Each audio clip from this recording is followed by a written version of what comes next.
आप देख रहे हैं इंडिया टाउन न्यूज, भारत की बात।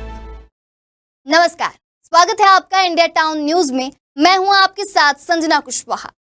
छत्तीसगढ़ का बस्तर दशहरा केवल एक पर्व नहीं बल्कि आदिवासी संस्कृति, परंपरा और लोक जीवन की अनोखी पहचान है। यह पर्व पूरे 75 दिनों तक मनाया जाता है। आपको बता दें, इस बार का दशहरा और भी खास होगा क्योंकि देश के केंद्रीय गृह मंत्री अमित शाह बस्तर आ रहे हैं। छत्तीसगढ़ के इतिहास में पहली बार ऐसा होने जा रहा है जब देश के केंद्रीय गृह मंत्री अमित शाह विश्व प्रसिद्ध बस्तर दशहरा में शामिल हो।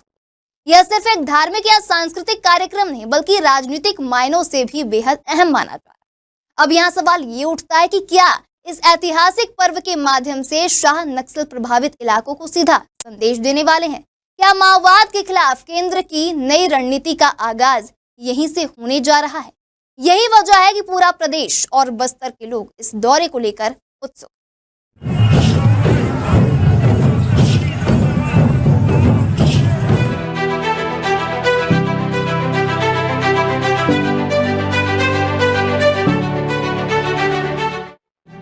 छत्तीसगढ़ का बस्तर दशहरा केवल एक पर्व नहीं बल्कि आदिवासी संस्कृति, परंपरा और लोक जीवन की अनोखी पहचान है।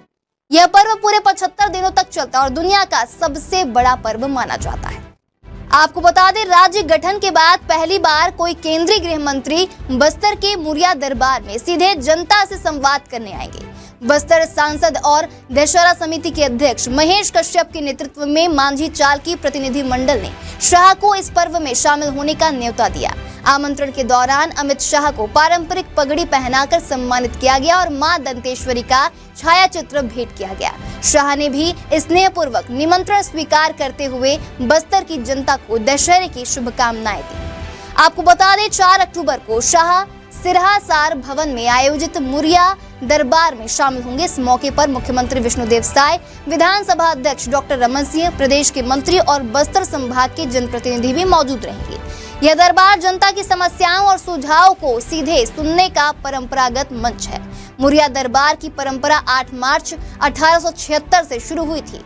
उस समय गांव के मांझी चाल की यहाँ आकर अपनी समस्याएं सीधे राजा के सामने रखते थे। आजाद भारत में यह दरबार लोकतांत्रिक संवाद का मजबूत माध्यम बन चुका है। वहीं इस बार यह अवसर और भी खास होगा क्योंकि केंद्रीय गृह मंत्री खुद जनता की बातें सुनेंगे और उनकी समस्याओं को समझेंगे। अमित शाह के इस दौरे का एक और बड़ा उद्देश्य नक्सलवाद उन्मूलन है। आपको बता दें, मिशन 2026 के तहत बस्तर को नक्सल मुक्त करने की रणनीति पर वे स्थानीय नेताओं और प्रशासन के साथ चर्चा करेंगे।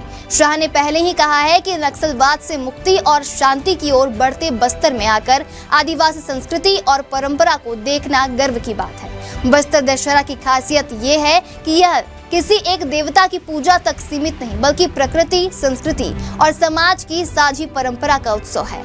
रथ यात्राओं, देव पूजन और पारंपरिक नृत्यों से यह उत्सव देश विदेश के हजारों लोगों को अपनी ओर आकर्षित करता है।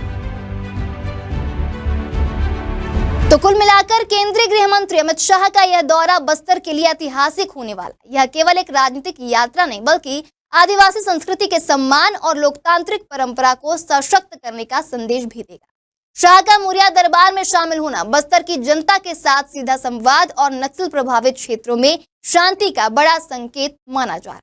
4 अक्टूबर का दिन बस्तर की गौरवशाली सांस्कृतिक विरासत को नई पहचान देने वाला साबित होगा। फिलहाल अभी के लिए इतना ही। अगली बार फिर हाजिर होंगे एक नए विषय को लेकर। तब तक के लिए देखते रहिए इंडिया टाउन न्यूज, भारत की बात। नमस्कार। आप देख रहे हैं इंडिया टाउन न्यूज, भारत की बात।